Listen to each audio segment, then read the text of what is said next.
Vamos lá, então, começar a falar de Copa do Mundo. Tem jogo do Brasil hoje. Olha só, eu queria que vocês... Ontem a gente fez, aliás...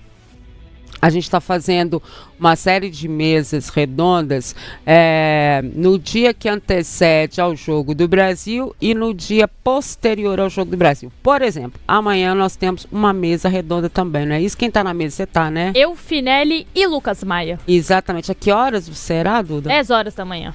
Então, eles vão comentar esse jogo, tudo o que aconteceu nesse Brasil e Haiti. Ontem, eu, Colombo e Matheus fizemos uma mesa redonda na prévia, né, de Brasil e Haiti. Então, a gente sempre vai ter uma no dia anterior e outra, se terminar muito tarde, dependendo do horário do jogo, no dia após o jogo do Brasil. E aí... É legal, Jaime, Duda, a gente vai repetir a arte do Danilo, porque a gente comentou muito ontem o que ele especificamente falou. Vai, Colombo, coloca aqui para mim, por favor. Vamos lá. Abre aspas para Danilo, provável titular na lateral direita do Brasil de logo mais. Aceitar em algum momento que a posse de bola e o comando do jogo possa ser do adversário.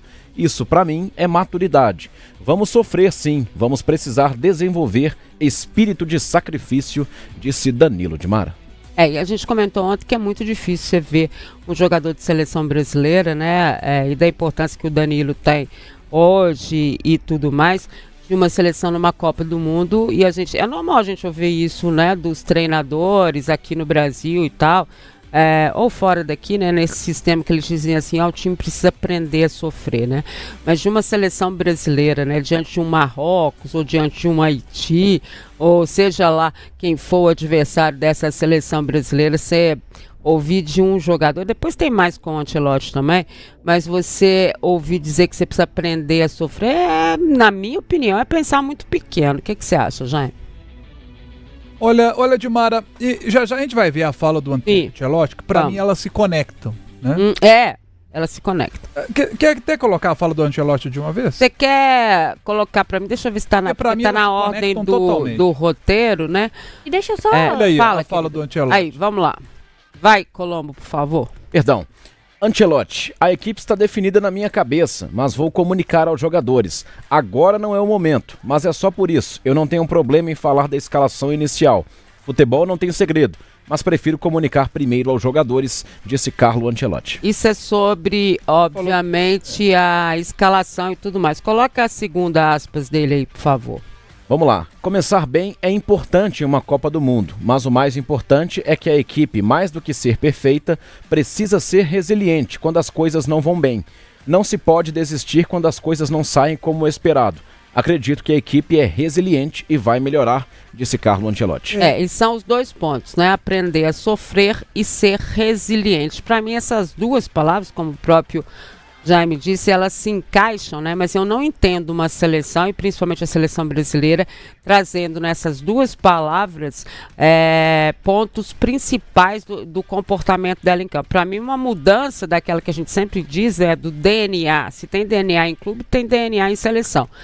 Eu acho que elas fogem muito daquilo que a gente imagina para o Brasil. E eu acho assim, o que significa a palavra resiliente? É a sua capacidade de aceitar o que está acontecendo. É a sua capacidade de aceitar, a sua capacidade de se adaptar àquilo que está acontecendo e encontrar soluções para aqueles problemas.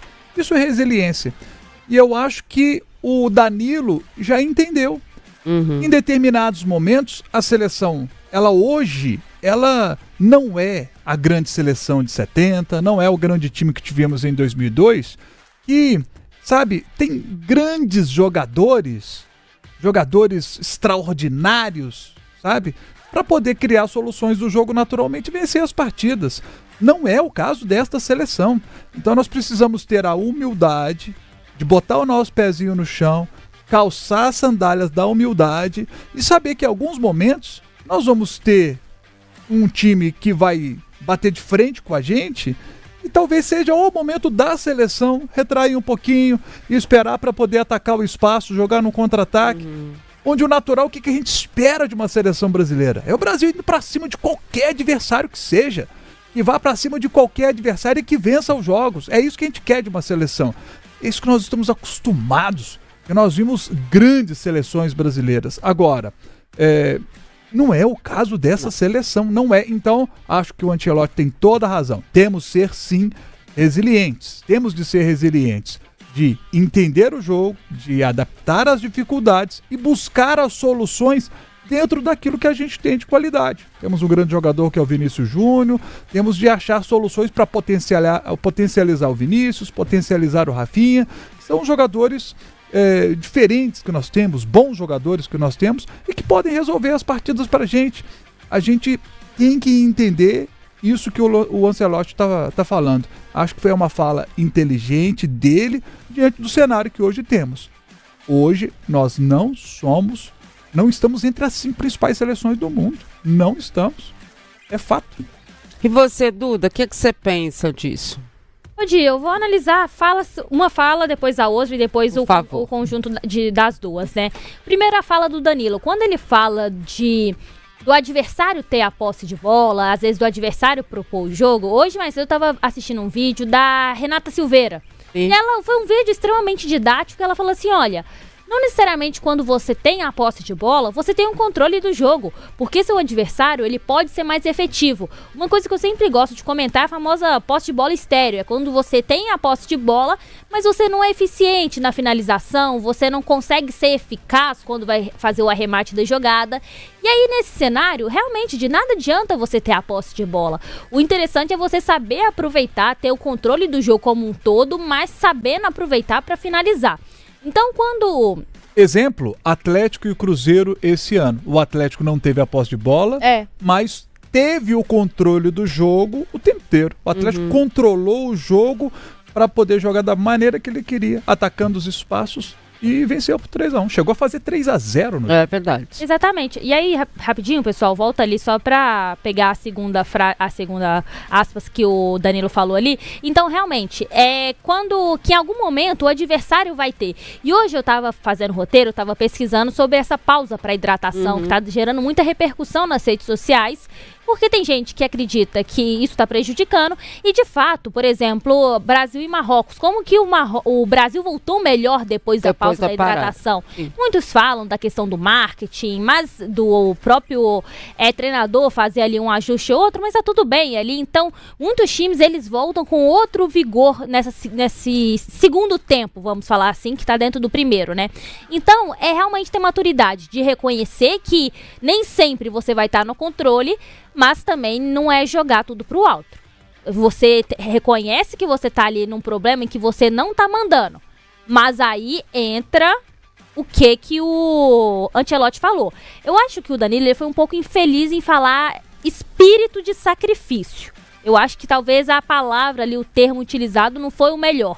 Mas a gente entendeu o que ele quis dizer, que nem sempre o Brasil vai estar em vantagem. Nem sempre o Brasil vai ser o time que está dominando o jogo. Mas, juntando com a fala do Ancelotti, eles estão desenvolvendo essa resiliência e às vezes é bom passar por situações como essa que vão conseguir desenvolver a capacidade, a maturidade para... Olha, eu não tô tendo controle do jogo. Como que eu vou fazer para marcar? Como que eu vou fazer para abrir o placar? Vão ter que arranjar alguma alternativa. Então aí entra muito da parte da resiliência que o Ancelotti falou também. E você, Colombo, você entende isso ou você entende como uma mudança de DNA da seleção também? Porque essas palavras não encaixavam em outras seleções. E a gente está falando até de 4 anos atrás, né?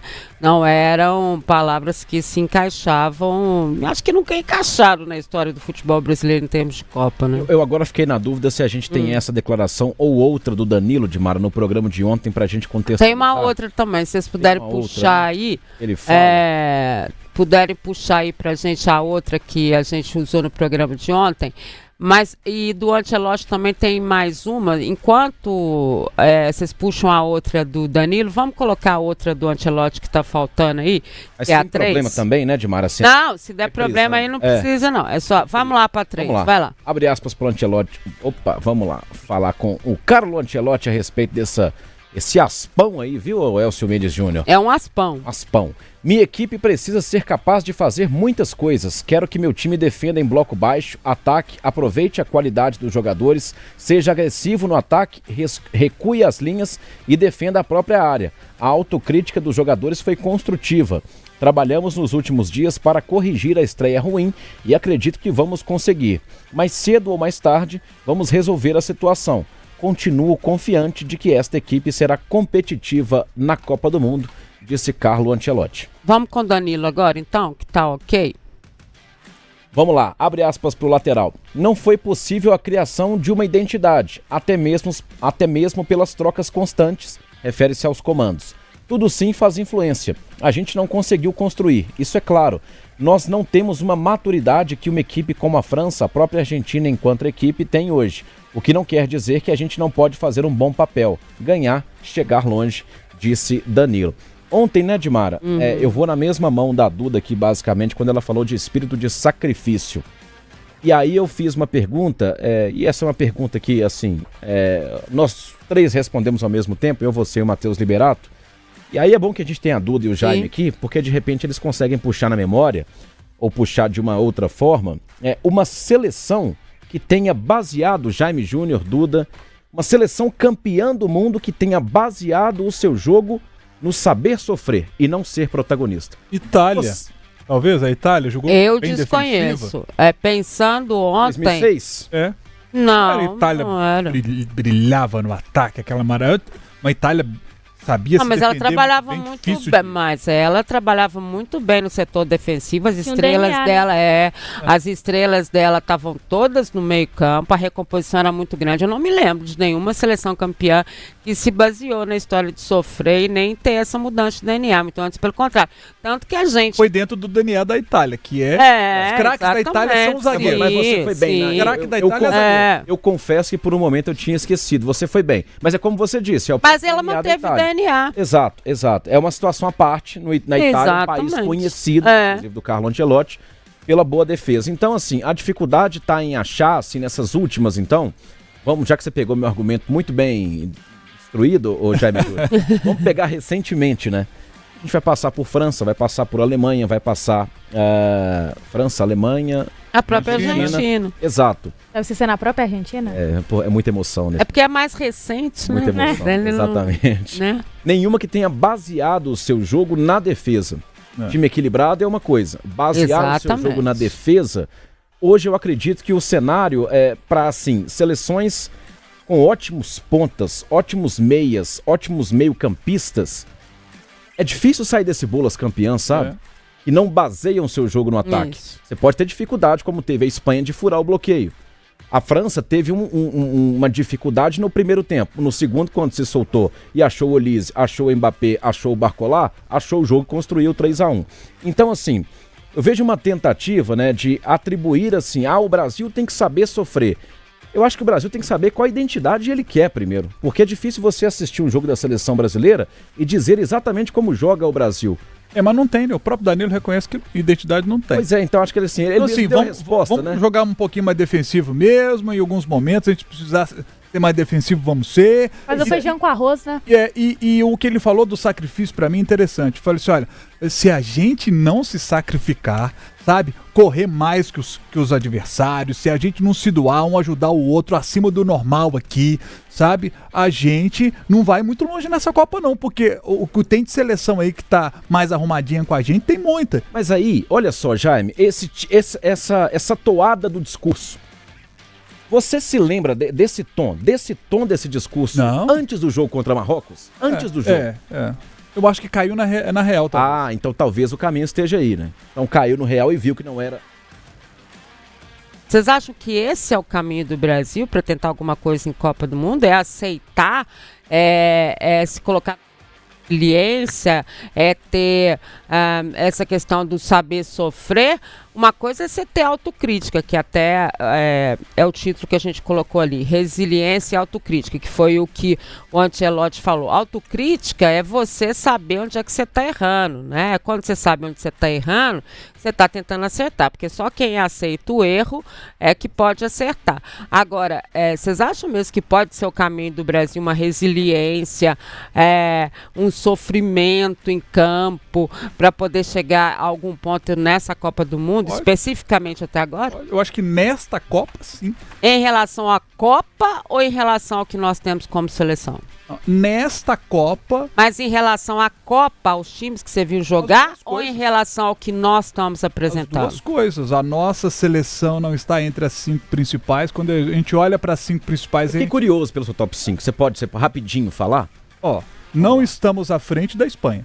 Não. Ok. Não estamos à frente da França. Ok. Não estamos à frente de Portugal. Ok. Não estamos à frente da Argentina. Ok. Não estamos à frente da Inglaterra. E nem da Alemanha, talvez? Nem da Alemanha. Eu confesso pra você que eu vi o jogo da Alemanha pelo contra o futebol Curaçao apresentado, não. e não vinha vendo a Alemanha. É o Curaçao também, né? A Alemanha eu fico na dúvida. Mas é o que apresentou. Sim. O Brasil teve o Marrocos, não E conseguiu. aqui, e onde tá? A Alemanha está num processo de reconstrução, sabe? Eu acho que a Alemanha e o Brasil talvez estejam em momentos até parecidos, sabe? De reencontrar... O Brasil, você vai me desculpar todo mundo falar isso, mas o Brasil não está no momento de reconstrução. É só você pegar pelos jogadores que estão lá. Nós precisamos reconstruir a nossa... não é uma seleção que está passando por uma reformulação, não é. O Brasil não é essa seleção. Mas eu não falei reformulação, eu falei reconstrução. Pois é, mas a Alemanha ela está passando por uma reformulação, é diferente.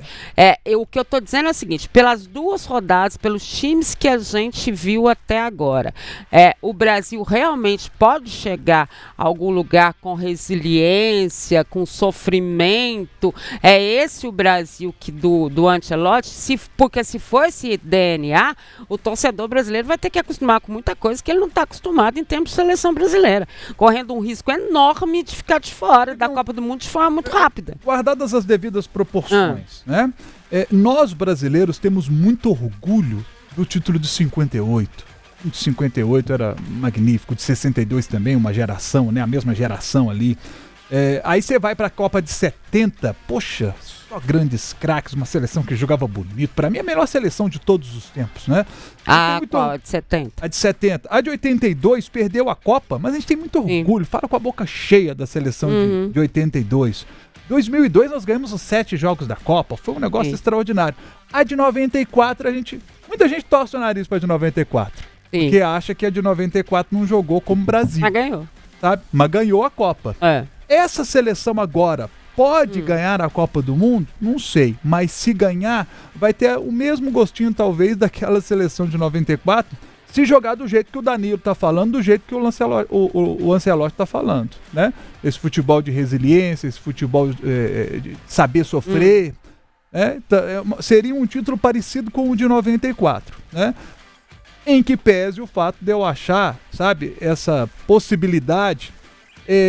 eu diria hoje muito pequena em razão das equipes que estão aí, né? A gente teria que passar por grandes seleções para chegar a uma final e lá na final muito provavelmente pegar uma outra grande seleção. A gente teria que passar talvez já pensou, a gente eliminando Inglaterra, Espanha e França. Eu não consigo ver isso. Eu não consigo ver. Eu queria provocar o senhor nesta bancada. Provoque. Deixa eu só ouvir a Duda. Eu não ouvi a Duda perdão, falar ótimo.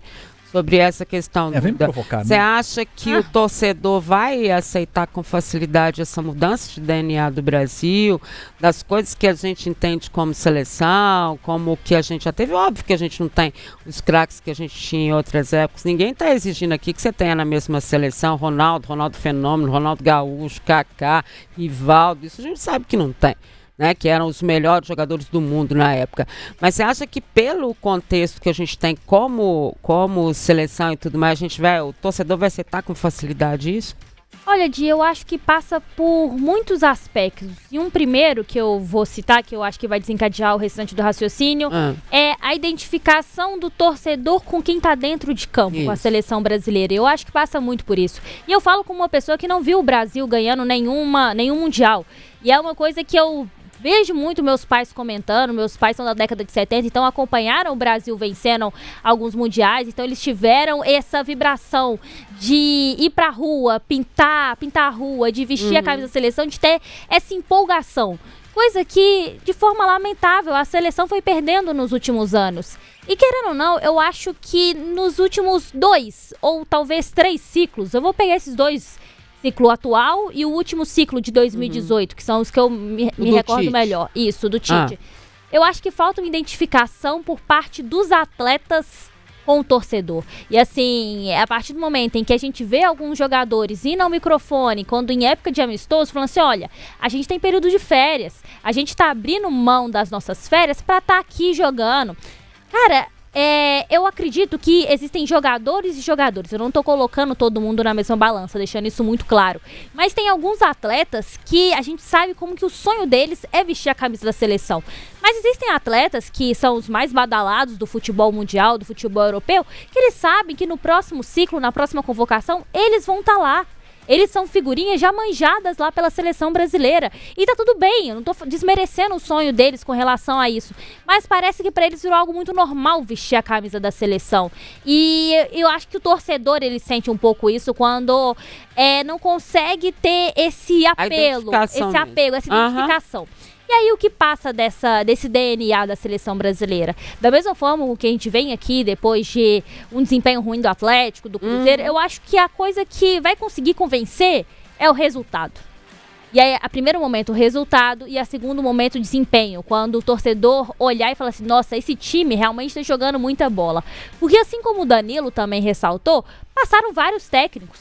Até eles ficam um pouco perdidos, assim, qual que é a identidade? E vamos ser sinceros, qual que é a identidade da seleção brasileira? É isso que eu tô dizendo, você não tem uma identidade. Não tem, eu acho que talvez depois do Tite, até no finalzinho ali do ciclo do Tite, não sei qual é esse DNA da seleção brasileira. Tinha uma identidade, né? Apesar de não ter... A gente fala assim, não foi bem, tudo, né? Meio assim, mas... Eu acho, aliás, eu acho que foi bem. Eu acho também. Eu acho que o Tite fez um bom trabalho. Ele fez um bom trabalho na seleção, não acho que tenha sido ruim. Passamos a eliminatória pé nas costas. Exatamente, vai né? O outro ainda fez o gol lá e a defesa que se danou aqui atrás, né? E foi assim que a gente saiu da Copa. Mas pode provocar o moço agora. Acabou? Acabou? Agora pode provocar o moço. O senhor é um cafajeste. Nossa, mas é pelo amor de Deus, gente. Ainda bem que eu tô no meio aqui. Eu me sento na bancada aqui ao lado do senhor, principalmente nos jogos fora de casa, porque dentro de casa não tem como. Eu tô lá embaixo, você tá na cabine lá em cima. Sim. Eu não gosto do Galo assim, eu não me agrada o Galo esperando o adversário. Mas seleção pode, é verdade. Agora você quer. Não, mas eu... Defesa, vai. Vamos lá. Defesa. Uma coisa é eu não querer esse DNA da seleção brasileira. Eu não gosto de ver a seleção brasileira jogando mais retraída, sabendo sofrer, sabe? Nesse perfil que está se desenhando. O que pelo menos foi colocado no discurso. Eu não gosto. É seleção. Isso não é a seleção pra mim. Não é assim que a seleção tem que jogar. Mas é isso que a gente tá falando. Mas calma. Porque eu vi a seleção de 2002. Era um espetáculo a seleção de 2002 jogar. Sabe, aqueles craques e a gente jogando pra frente, bonito, metendo o gol dos caras. É isso que a gente quer ver de seleção brasileira. É isso que eu ouvi da história dos meus pais vendo seleção brasileira. Sabe, é isso que eu quero. Agora, eu enquanto torcedor e também como jornalista, quando eu olho para esta seleção brasileira, né, depois das mudanças de treinadores, com os jogadores que lá estão, que não são lá grandes jogadores, eu entendo... Sabe? Eu compreendo que a nossa seleção não está entre as 5 principais do mundo. Mas o Galo está entre os principais 5 do Campeonato Brasileiro. Não, mas aí eu entendo a situação. Acho que o nível de cobrança é diferente. De jogar assim. Tudo bem se a seleção... Essa é uma estratégia para a gente tentar chegar lá à frente? Ok. Com relação ao Atlético, eu não gosto de ver o Galo jogando, sabe? Defensivo, igual com o Eduardo Domingues. Pra mim, se tivesse pra mim a caneta na minha mão, cara, era o Jaime doido. O Jaime, doido, ele teria demitido o Eduardo Domingues mais doido e trazer um treinador que joga pra frente. Eu não gosto de atleta jogando pra trás, todo defensivo, mas eu entendo o Eduardo Domingues, sabe? Alguém ia chegar pra mim e falar assim, ô Jaime, vamos conversar aqui. Ele ia certamente me convencer do seguinte, ô Jaime, você vai gastar? Porque aí é o Jaime com a caneta, né? Ô Jaime, você vai então gastar e vai trazer 2 pontas, um centroavante e um 10 pra começar? Fora o volante que a torcida já tá cobrando que você tem que trazer e o zagueiro, sabe? Pra gente arrumar a defesa. Mas pra jogar do jeito que você quer, nós precisamos de 2 pontas pra ser titular, nós precisamos de um centroavante pra ser titular e de um baita 10 pra poder municiar esses caras. Você vai trazer esses caras, gente? Você vai botar o dinheiro na mesa? Eu falei, não vou não, que a dívida tá alta. Então é o seguinte, filho, então, se você não vai botar a grana, então aceita que o time tem que jogar mais defensivo mesmo. Tô chegando bem pertinho pra te fazer uma pergunta. Então uma coisa é o que eu quero, outra coisa é a realidade e eu tenho que aceitar essa realidade e jogar do jeito que dá. Então, é o Galo e a seleção. Ou da caneta do Atlético, deixa eu te perguntar uma coisa.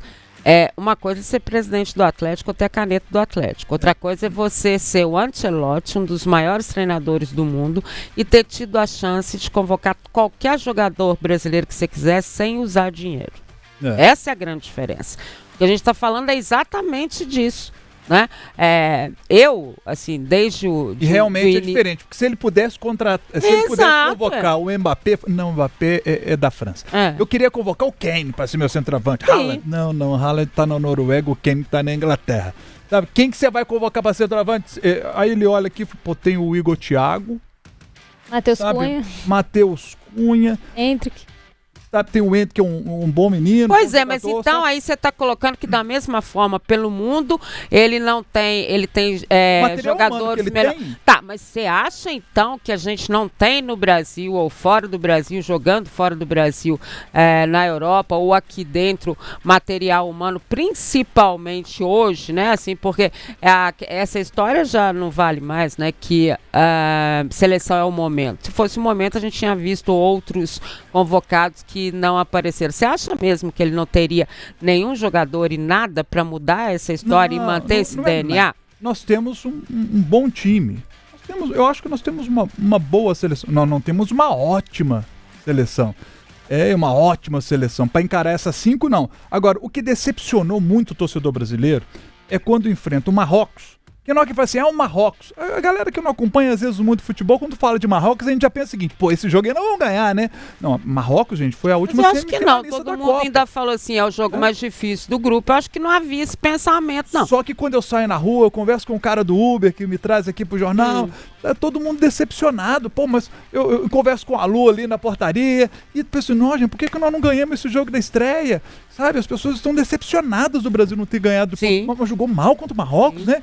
Eu falei, gente, jogou mal porque do outro lado tinha uma seleção, boa seleção. O time de Marrocos é bom, a seleção de Marrocos é uma seleção... Ela é muito mais coletiva do que o Brasil se apresentou. E esse é o ponto que você citou que é importante. O jogo coletivo do Marrocos foi melhor do que o nosso. Não sei se é melhor, mas foi melhor. E assim, eu concordo, é a forma como foi o jogo. A questão não é o resultado, é a forma como foi. A forma como o Brasil se apresentou. Para arrematar minha opinião a respeito, assim, eu acho que a seleção brasileira, a francesa, a inglesa, a italiana, a argentina, a holandesa, a congolesa, tem o direito, assim, de jogar como bem entender. Reativo, ofensivo. Acontece que a decepção e, assim, essa falta de a gente conseguir identificar para que caminho o Brasil quer ir, ela se deve a um ciclo novamente extremamente mal feito, porco e ruim. O trabalho da CBF, que eu já falei, Ramon Menezes, Dorival Júnior, que prometeu que ia estar na final da Copa, Fernando Diniz e agora Carlo Ancelotti. E aí vocês vão se lembrar, ou vão me pegar, alguém de repente no chat vai pegar na contramão? Pô, Colombo, historicamente a seleção brasileira nunca viveu de ciclos perfeitos. 94, se você quiser, 2002, a mesma coisa. Só que em 2002, Japão não era Japão, Marrocos não era Marrocos, Alemanha não era Alemanha, França não era França. Então, assim, cara... Você pega o Haiti de hoje à noite. A organização, essas seleções, Marrocos só enfrenta o Brasil da forma que enfrenta por conta da organização. Japão só encara a Holanda, uma seleção historicamente assim, talvez de um modelo de jogo mais bonito, mais prazeroso de ver. Japão só encara a Holanda a essa altura do campeonato por conta de organização. Talento sempre tá ali. Um ponta do Brasil, um é do Real Madrid, o outro é do Barcelona. o segundo atacante é do Manchester United. São clubes pequenos? Não são. Não. A Você dupla tem a de zaga melhor zaga são do dos mundo. últimos 2 finalistas da UEFA Champions League. Então o negócio está na organização. Então, assim, eu acho que está provado. O que eu falei, o nosso time é bom. E a Copa do Mundo vem, assim, que bom que a Copa do Mundo vem para provar isso, que sem organização você pode até chegar, porque é futebol e porque é esporte, sobretudo, mas dificilmente você vai chegar. E é, mais uma vez, culpa de um ciclo muito mal feito. O talento está ali, os grandes jogadores estão, o grande treinador está. Só que Marrocos hoje é muito mais organizado e teve um ciclo muito melhor do que da seleção brasileira. E aí vão pegar o Haiti, ô Duda, que é o adversário dessa noite, você sabe bem, porque a Duda estuda, né? E a Duda está fazendo também os programetes que você está acompanhando aí de Copa do Mundo. Desses jogadores titulares que entram em campo hoje contra o Brasil, 2 jogam nos Estados Unidos, o restante todo joga nas ligas europeias. Ou seja, não estão afastados do futebol, não moram longe do futebol, não estão em mercados alternativos, eles estão jogando onde todos jogam. Então, assim, você não tem aquele desnível, como o Colombo se referiu, quando você tinha o Japão pela frente, quando você tinha uma Coreia pela frente, quando você tinha vários. Hoje esses jogadores estão espalhados pela Europa em todas as ligas, né? E acho que são 2 ou 3 que jogam só na Liga Americana. O restante joga todo na Europa. Então isso muda todo um conceito também. Quando a gente diz assim, o futebol mudou, não é só a questão física, não é só a questão tática, não é nada disso, não. É a própria, o fato deles estarem todos nos mesmos lugares. Então, um é companheiro do outro que joga no Manchester, outro é companheiro do outro que joga no Liverpool. Então, dá na mesma para todo mundo. A questão é o talento brasileiro que se perdeu, sei lá onde foi que ele ficou, né? Em meio às 48 seleções, até peguei minha colinha aqui para confirmar, mas é uma questão muito peculiar, né? Eu acho que principalmente dessa Copa do Mundo, com as 48 seleções, é que esses países em que não tem uma liga profissional de futebol bem desenvolvida, vou dar um exemplo de Curaçao. Apenas um atleta nasceu em Curaçao. O restante tem descendência, então grande parte é holandês. E eu peguei aqui do Haiti também, que o Haiti, o que ele fez? Juntou uma grande leva de filhos de imigrantes espalhados aí pelo mundo. Então, por exemplo, o maior artilheiro da história do país, que é o Duncan Nazon, nasceu na França e joga no Irã, por exemplo. Outro nome que é conhecido é o Ricardo Adé, que nasceu no Haiti, mas defende a LDU. E um destaque ainda para o Wilson Isidore, que é outro francês que tá bem lá no Sunderland, na Premier League. A questão que é um ponto que a gente tem que falar é sobre o ciclo, né? O ciclo da Copa do Mundo do Haiti também teve pouco destaque, né? O técnico é o Sébastien Minguet, que é nascido na França, foi um meio de campista, querendo ou não, que teve um certo holofote. Ele depois se tornou até considerado aventureiro por ter embarcado nessa carreira do futebol mesmo. Comandou a equipe sub-20, né, da República Democrática do Congo, passou por várias seleções, principalmente da África. Mas vamos ser sinceros, desses nomes aqui, não tem nenhum nome de grande expressão. Exato. Então, novamente... E uma seleção, a gente falando de identidade. Olha só a situação do Haiti, né? O principal estádio, Porto Príncipe, onde deveria jogar a seleção haitiana, hoje ele está tomado por gangues. Exatamente. É um país... É um futebol fora do país, né? Então, assim, não pode jogar lá. Não. Então, o treinador, ele deu uma entrevista dizendo o seguinte: nunca pisei no Haiti. Nem voo pra lá tem. Nem voo internacional pra lá ele tava dizendo que tem. Ele nunca jogou, ele nunca... Sabe, ele não você só pegar o currículo do próprio treinador e você comparar ao currículo do Ancelotti, que foi o tão querido, tão esperado aí por todo mundo. Então, assim... no frigir dos ovos mesmo, né? Quando a gente coloca, mas é o Haiti, mas é Marrocos, mas é não sei o quê, é o que a tabela tá marcando. E corre um risco enorme quando eu vejo esse tipo de declaração. Eu comentei com o Colombo e com o Matheus ontem à noite, esse tipo de declaração, tanto do Ancelotti quanto do Danilo, e por ser uma linguagem que a gente sabe que está acontecendo lá dentro, do Brasil querer encaixar num pedacinho que não cabe para ele, né? Exatamente porque talvez eles não se vejam melhores ou eles tenham mesmo a consciência de onde é que eles estão jogando. Para mim, esse é um ponto importante. É só que eu não entendi. É no caso do Brasil tentar encaixar num espaço muito pequeno? Do Brasil tentar encaixar num espaço muito pequeno a que ele não pertence. Sim. Né? Porque se você não busca um espaço maior, se você não busca, tendo a força dessa camisa que você tem, a força de um futebol que é esse, que tendo ambição, como treinador um Ancelotti e querer se encaixar num buraco desse tamaninho, ficar igual aos outros, ou ser menos do que as 5 seleções que estão na frente, você não vai para lugar nenhum. Isso está valendo para time, está valendo para a seleção, está valendo para qualquer coisa que a gente fale em termos de futebol.